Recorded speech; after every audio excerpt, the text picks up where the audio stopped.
And welcome back to the games. How you guys doing out there? No, this is not a gaming video today. This is something that I thought was really important to bring up to the community. We're going to try something a little bit new here. If you guys don't like it, sorry, but we'll see after this video what you think. I'm going to talk about the elite, the ultra elite in America that include politicians, that include critics, quote unquote critics, that include the Hollywood elite, and this kind of false reality that they live in. They just don't experience what it is to be an average person. There's a lot to be said about average people. They deal with real problems, real life problems. They don't drive in Mercedes Benz. They don't drive home to a large mansion. They don't have these types of things. And I want to talk about Dave Chappelle's Sticks and Stones right now to prove a point here about the middle class getting completely squeezed out of the equation. In numbers, I'm a numbers guy and I like numbers. And I want you to look at these numbers very closely. But before we get into the numbers, I'm going to explain to you Dave Chappelle's Sticks and Stones. I thought was a masterpiece. He got in a little heat for this. Supposedly, the media made us feel like what he was talking about was off limits, out of bounds. You can't talk about the LGBTQ community. He did bring up some very racy topics. And first off, we have to realize that it is comedy and that the purpose of comedy is to bring up social issues, regardless of your race, regardless of your sex, regardless of your sexual preference. The media told me that this is under fire. And when I watched it, I was pleasantly surprised. I said, wow, this was a really good special. And, you know, talking to my friends, even those that are gay, I have gay friends that said, I really enjoyed Dave Chappelle's Sticks and Stones. And I don't know what the big problem is. I don't understand this outrage.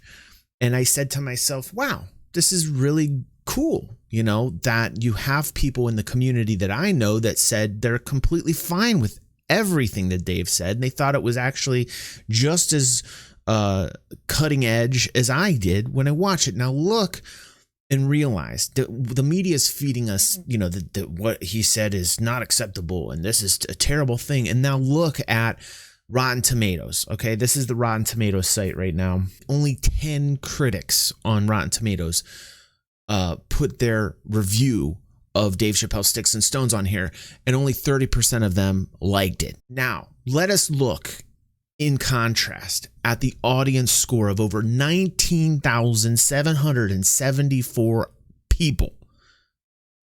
19,774 people, 99% loved it. They liked it. They said, yes, this is great. 99% of people versus 30% that are the critics, that are the talking heads, that are the people that are supposed, you know, that we're supposed to listen to, the critics. And if you go down here and you read some of these, they're absolutely ridiculous. You've got lacking empathy can certainly be amusing. I mean, lacking empathy, I don't think necessarily comedy is supposed to always be empathetic, Ian.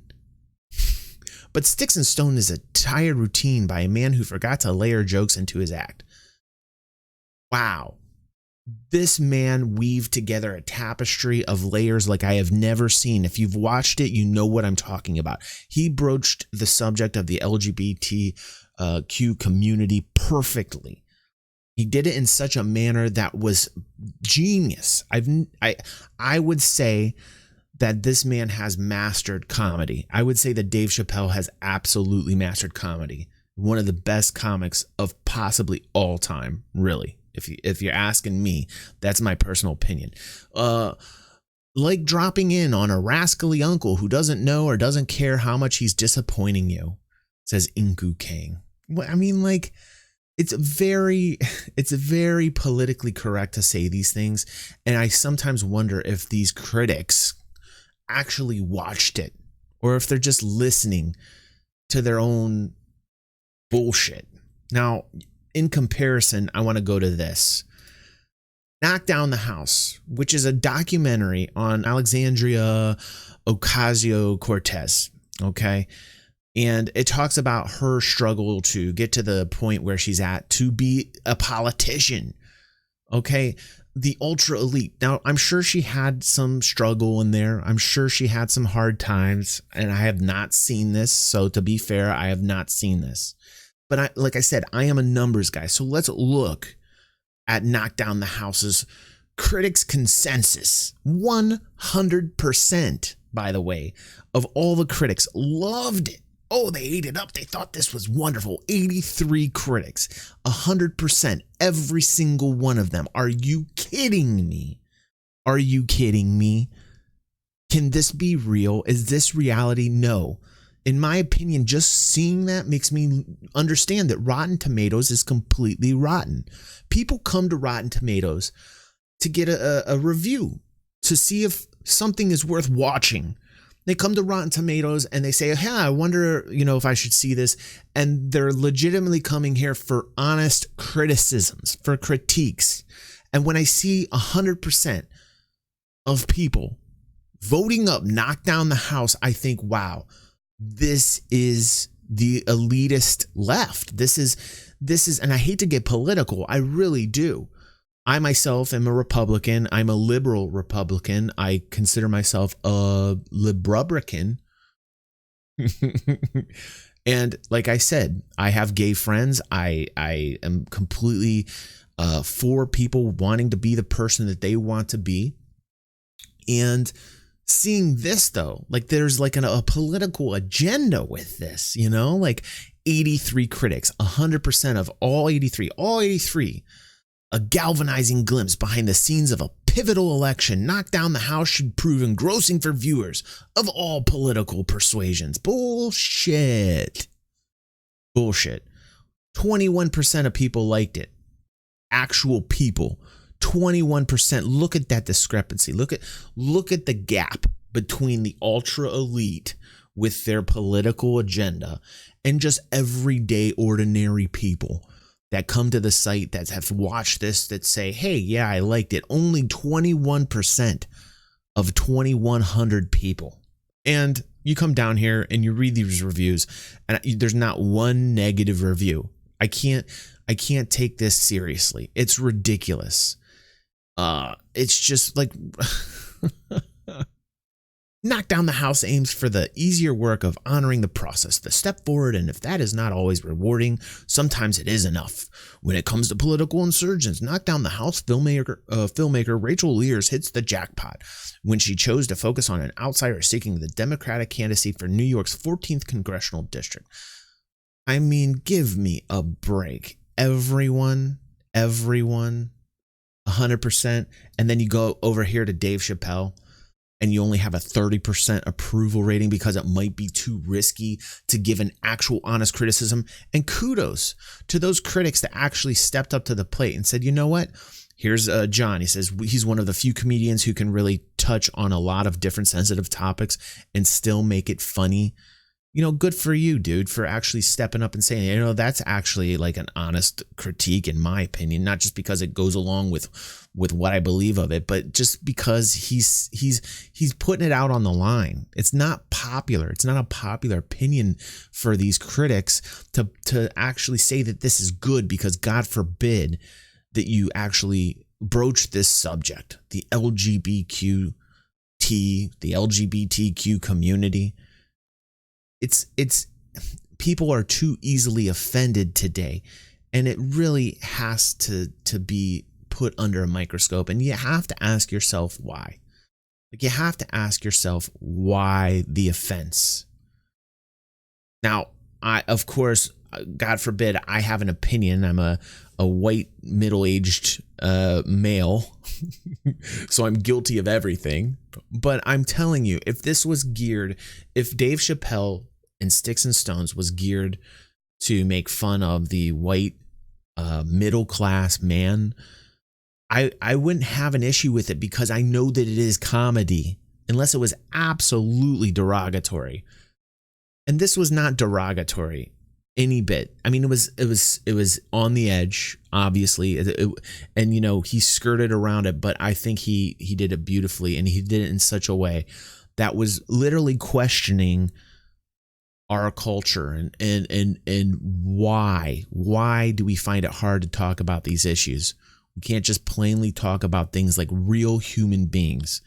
99% of people, 99% of 19,000 people, they liked it. And it's just the difference between, this and this, that you can see how the ultra elite push their own agenda, the propaganda, the media that gets shoved down your throat and your eyeballs, and you think that the reality of the situation as a person, whether you're straight or gay or lesbian, bisexual, trans, whatever, this media pushes this idea onto you, and then you come here and you can actually see that people liked it, thought it was great, and people didn't like it.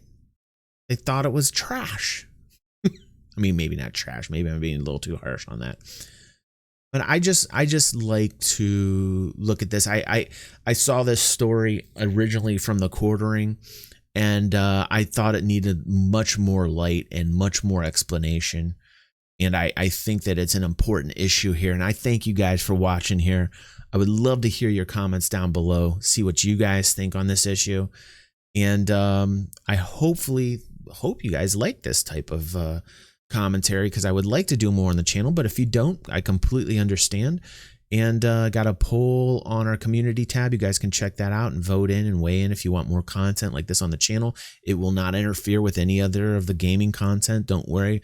The games will always focus on the games first, but I thought this was a little bit different and a little bit refreshing.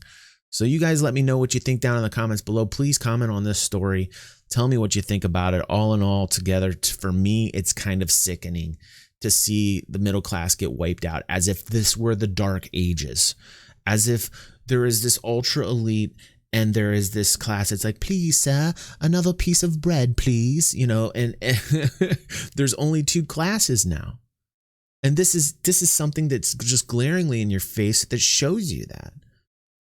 And Rotten Tomatoes, shame on you guys. Like, really, really, because it's so apparent that you're pushing a political agenda here, and that you're trying to shape people's ideas and shape what society should be in your eyes. It's a bad thing. It's just a bad thing. And this makes Democrats look very bad, by the way.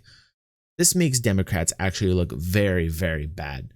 And being a Republican, I can be open-minded and listen to Democrats and agree with Democratic ideas and agree with some of the Democratic policies that are out there. And that's why I'm a Republican. So thank you, everybody, for taking the time out. And would really like to hear your comments on this one. And hopefully we can keep doing shit like this. I would have a good time doing this. So thanks, everyone. And I will see you on the next vid. Well, look at you. You made it to the end. You must be #profession_now. That's right. You got to be a real fan of the games. Make sure you're tapping that bell so you get future notifications. Check out some more vids. Chill out. Also, check out our Patreon page. Lots of Patreon exclusive material just for our patrons. So help this community grow. And thanks for watching.